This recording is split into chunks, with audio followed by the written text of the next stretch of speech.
हर हर महादेव। जय श्री कृष्णा। राधे राधे। आज हम श्री शिव पुराण के पहले अध्याय की तरफ चलते हैं। एक समय की कथा है कि भगवान श्री वेदव्यास जी महाराज के योग्य शिष्य परम पौराणिक श्री सूत जी, गंगा जी और कालिंदी के संगम परम पावन प्रयाग में भगवान शंकर की तपस्या कर रहे थे कि वहाँ पर महर्षि शौनक बहुत से ऋषियों के साथ पधारे और श्री सूत जी को भगवत भजन में लीन देखकर अत्यंत प्रसन्न हुए और हाथ जोड़कर उनसे प्रार्थना की, प्रभु, हम लोग संसार सागर में डूब रहे हैं और हमें किनारा दिखाइए। सौभाग्यवश हम आज इधर आपके चरणों के दर्शनों के लिए आ निकले हैं। अब आप हम लोगों पर दया करके हमें अथाह सागर से निकालिए और हमें ज्ञान गंगा में स्नान करवाकर एवं बुद्धि प्रदान कीजिए।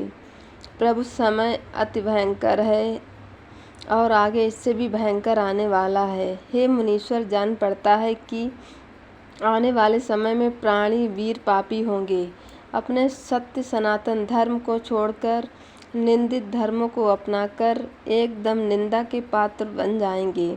अधिकतर मनुष्य असत्यवादी, धन के इच्छुक, सत्कर्म रहित पाप कर्मों में लगे रहेंगे और कलयुग के प्रभाव से अपनी जाति के कर्मों को छोड़कर जप, तीर्थ इत्यादि को भुलाकर पाखंड में पड़ जाएंगे। उनमें यम, नियम तथा संयम कुछ भी न हो सकेगा। अज्ञानता में पड़कर, इंद्रियों के दास बनकर, व्याभिचारी आदि कुकर्मों में पड़कर पाप नाम से पीड़ित हो जाएंगे। सत्य को त्याग कर और झूठ को अपनाकर, प्रेम और प्यार को त्याग कर शत्रुता को अपनाएंगे। वर्ण व्यवस्था नष्ट हो जाएगी। ब्राह्मण अपनी जात के कर्मों को छोड़कर क्षत्रिय, वैश्य और शूद्रों के कर्मों को अपना लेंगे। इसी प्रकार क्षत्रिय भी अपने कर्मों से गिर जाएंगे। वैश्य वर्ण की भी यही दशा होगी। शूद्र, ब्राह्मण, क्षत्रिय और वैश्य बनने का दावा करेंगे। कहने का तात्पर्य यह है कि सभी वर्ण अपने अपने धर्म को त्याग कर व्याभिचारी होकर पाप करने लगेंगे। देवगुरु तथा मित्रों का अपमान होगा। ब्राह्मण क्षत्रिय जातियों की धज्जियां उड़ाई जाएंगी। क्रोध और अहंकार में फंसकर संसार के अथाह सागर में समा जाएंगे। शूद्र यज्ञोपवीत धारण करके अपने आप को ब्राह्मण तथा क्षत्रिय कहकर पुकारेंगे। इस प्रकार पाप ताप से पीड़ित हो अपनी आयु को भी कम कर लेंगे। स्थान स्थान पर शूद्र देव मंदिरों में प्रविष्ट होने के लिए प्रयत्न करेंगे।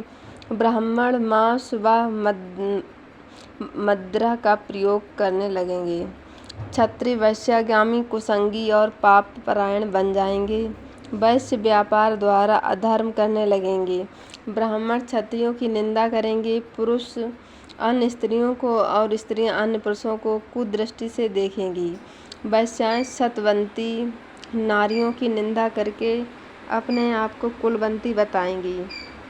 पिता पुत्र, माँ बेटी और बाप बेटी के रिश्तों में कई उलटफेर हो जाएंगे। पिता पुत्री की और पुत्र पिता की निंदा करेगा। स्थान स्थान पर माता पिता और गुरुजनों की निंदा होगी। जब तप और शील एकदम नष्ट हो जाएंगे। पुरुष स्त्रियों को केवल भोग विलास की सामग्री समझने लगेंगे। ब्राह्मण केवल यज्ञोपवीत से ब्राह्मण बनेंगे। चतुर व्यक्ति अपने दंभ व पाखंड से पूजे जाने लगेंगे। कली पूजा 3 निशानी, कंगा शीशा सुरमे दानी। बालों को संवारना ही श्रृंगार होगा। पाप कर्म करके अपने परिवार का पालन पोषण करने वाला ही धनवान तथा बुद्धिमान समझा जाएगा।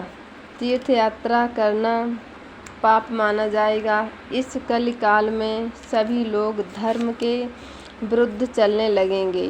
लोभ तथा मोह का राज्य होगा। सज्जन दुष्ट और दुष्ट सज्जन समझा जाएगा। प्रभु, कलि युग में जीव किस प्रकार सद्गति को प्राप्त होंगे। भगवान, अब आप इस पर प्रकाश डालिए और हमें वह मार्ग बतलाइए जिससे कि हम लोगों का बेड़ा पार हो। भगवान दयालु गुरु अपने शिष्यों से कोई गुप्त से गुप्त भी भेद नहीं छिपाते हैं।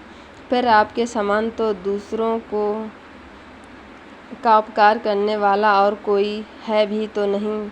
आप भगवान श्री वेद व्यास जी महाराज के प्रिय शिष्य हैं। आपने उनसे सभी प्राणों का ज्ञान प्राप्त किया है। अतएव आप हमारी प्रार्थना स्वीकार करके हमारे हृदय का मोह दूर कीजिए।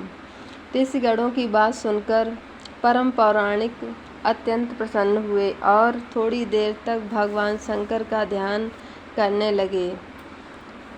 बस शौनक तथा अन्य ऋषिगण, आप लोग धन्य हैं जो कि आप लोगों ने ऐसा त्रिलोक हितकारी उत्तम प्रश्न किया है।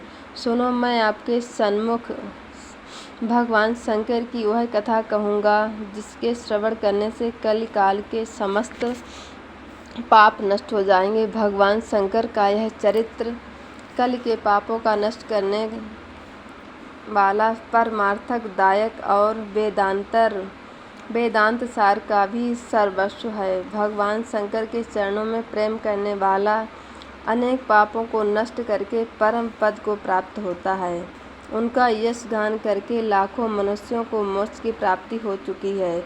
मस्तक पर भस्म का लेप करके भगवान शंकर का ध्यान करने से अवश्य ही शिवलोक की प्राप्ति होती है। उनको नमस्कार करने वाले व्यक्ति पुत्र पौत्र आदि को प्राप्त करते हैं और भगवान शंकर का भक्त ब्रह्मघात, हिंसा, मदिरापान और व्रत तोड़ने इत्यादि के पापों से अवश्य मुक्त हो जाते हैं। अतः प्रत्येक मनुष्य को चाहिए कि दुख रूप मानकर भगवान श्री शंकर का ध्यान करें। संसार का त्याग करने वाले, वेदों को पढ़ने वाले और माया से रहित मनुष्यों को भगवान शंकर का ध्यान करना चाहिए। संसार के दुखों से छुटकारा पाने वाले इच्छुक मनुष्यों को त्रिशूलधारी भगवान श्री शंकर का ध्यान करना चाहिए। कमल के पत्ते पर जल के समान शंकर के पुजारियों के पास पाप फटकने तक नहीं जाते। शौनक इत्यादि ऋषिगण परम पौराणिक श्री सूत जी के ऐसे वचन सुनकर हाथ जोड़कर बैठ गए और फिर ऋषिमंडल की ओर से महर्षि शौनक ने प्रश्न किया, भगवान श्री शिव महाराज निर्गुण हैं तो सगुण रूप कैसे हुए, यह आप हमें बतलाइए। भगवान शंकर ने संसार को क्यों उत्पन्न किया और फिर वह स्वयं कैसे उत्पन्न हुए? क्या प्रलय के समय संहार करने के लिए भगवान किस प्रकार अवतार धारण करते हैं और क्या कार्य करते हैं और अपने भक्त के वश होकर उनका किस तरह से कल्याण करते हैं? भगवान गुरु कृपा से आप भूत, वर्तमान और भविष्य सभी के संबंधों में जानते हैं और माता पिता तथा गुरु हितैषी आप ही हैं। संसार में आपके समान विद्वान और संयम आदि नियमों का पालन करने वाला दूसरा कोई नहीं है। आपने भगवान से सब कुछ श्रवण किया है और सौभाग्य से आपसे भेंट हो गई है, तो बिना सौभाग्य से के भला क्या आपका दर्शन कहाँ प्राप्त होते हैं?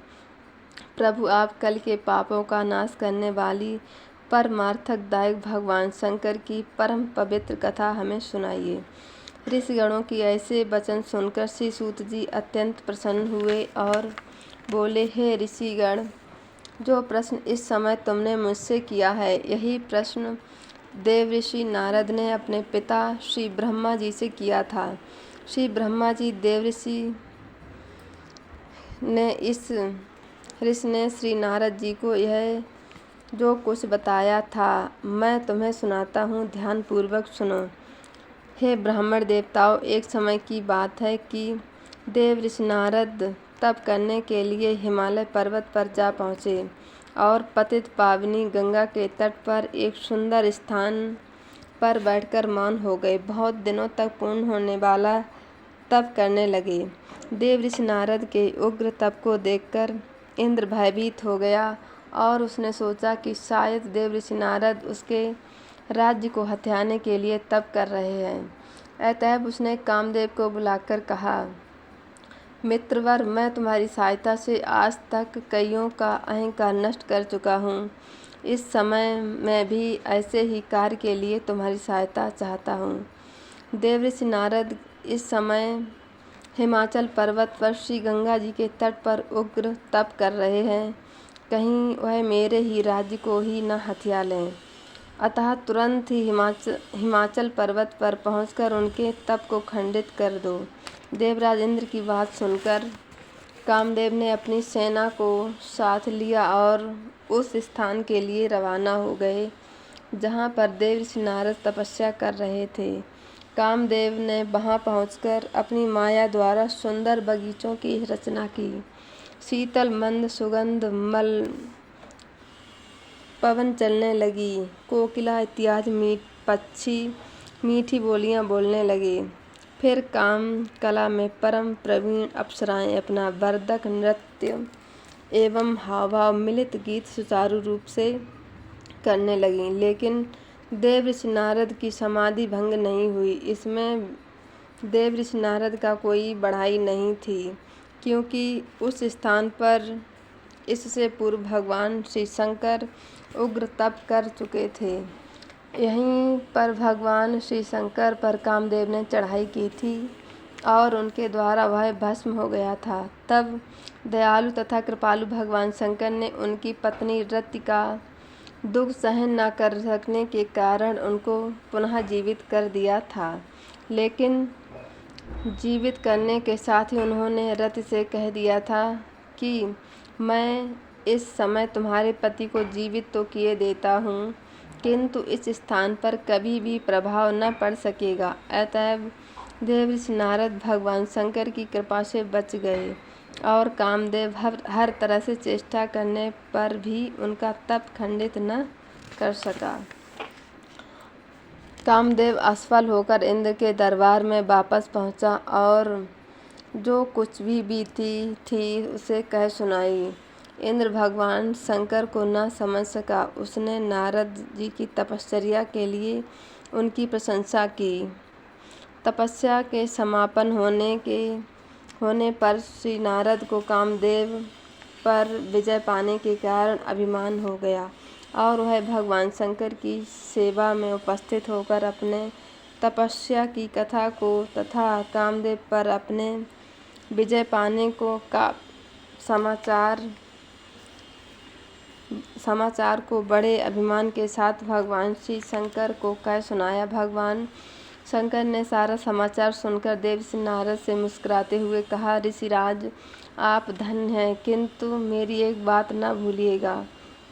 कामदेव पर विजय पाने का यह समाचार जो आपने मुझे सुनाया है, किसी और देवता को न सुनाइएगा। विशेषकर यह बात भगवान श्री विष्णु के पूछने पर भी उनसे न कहना। सूत जी बोले, हे ब्राह्मण देवताओं, भगवान शंकर ने श्री नारद जी का सही तौर पर पथ प्रदर्शन किया था, परंतु श्री शंकर की बात नारद जी को भली प्रतीत नहीं हुई। वहाँ से चलकर वह अपने पिता श्री ब्रह्मा जी के पास पहुँचे। उनको प्रणाम करके अपनी तपश्चर्या की सफलता का समाचार तथा अभिमान के साथ कामदेव पर विजय पाने का सब समाचार कह सुनाया। ब्रह्मा जी ने भगवान श्री शंकर का ध्यान किया और असल मामला क्या है यह सब जान गए। ब्रह्मा जी ने भी उनको यही वृत्तांत अन्य देवताओं को सुनाने से मना किया और भगवान श्री विष्णु जी से कहने के लिए भगवान श्री शंकर के समान ही मना किया। परंतु श्री देवऋषि नारद के मन में अहंकार उत्पन्न हो चुका था, इसलिए उनको श्री ब्रह्मा जी की यह बात भी अच्छी नहीं लगी और वह वहाँ से चलकर श्री विष्णु लोक में पहुँचे। भगवान श्री हरि ने उनका आदर सत्कार करके उनका कुशल मंगल पूछा। इस पर देवऋषि नारद जी ने श्री विष्णु के सामने अपनी तपश्चर्या की सफलता और कामदेव पर विजय पाने का समाचार बड़े अभिमान के साथ कहा। नारद जी की बात सुनकर भगवान श्री विष्णु मुस्कुराकर कहने लगे, भगवान शंकर की मोहिनी माया परम धन्य है। आप तो ब्रह्मचारी हैं भला कामदेव आपका क्या बिगाड़ सकता है। भगवान श्री विष्णु की बात सुनकर श्री नारद जी बोले, हे प्रभु, यह सब आपकी कृपा का ही फल है। इतना कहकर श्री देव ऋषि नारद जी वहाँ से चल दिए। उसी समय भगवान श्री शंकर की माया ने उनके मार्ग में एक बड़ा सुंदर नगर रच दिया। उस नगर के राजा का नाम था शीलनिधि, जिनकी पुत्री का नाम विश्वमोहिनी था, जो कि रूप और गुणों की खान थी। जहाँ कहीं अपनी इच्छा से घूमने वाले देव ऋषि नारद जब उस महानगरी में पहुँचे तो मालूम हुआ कि आज महाराजा शीलनिधि ने अपनी राजकुमारी विश्वमोहिनी का स्वयंवर रच रखा है और वहाँ पर उस दिन संसार के कोने कोने से राजा और महाराजा आए हुए थे। उस नगर में पहुंचकर जब देव ऋषि नारद ने स्वयंवर का समाचार सुना तो वह भी राजा के महल में जा पहुँचे। राजा जी ने श्री नारद जी का आदर सत्कार किया। राजा ने अपने सिंहासन पर से उठकर नतमस्तक होकर प्रणाम किया और अपने सिंहासन पर उनको बैठाया। राजकुमारी को बुलाकर उनसे भी देव ऋषि नारद के चरणों में प्रणाम करवाया। नारद जी राजकुमारी विश्वमोहिनी के देखने के साथ उस पर मोहित हो गए और उन्होंने उसके शरीर के लक्षण देखकर जान लिया कि इस देव सुंदरी का वर अजर, अमर और अविनाशी होगा।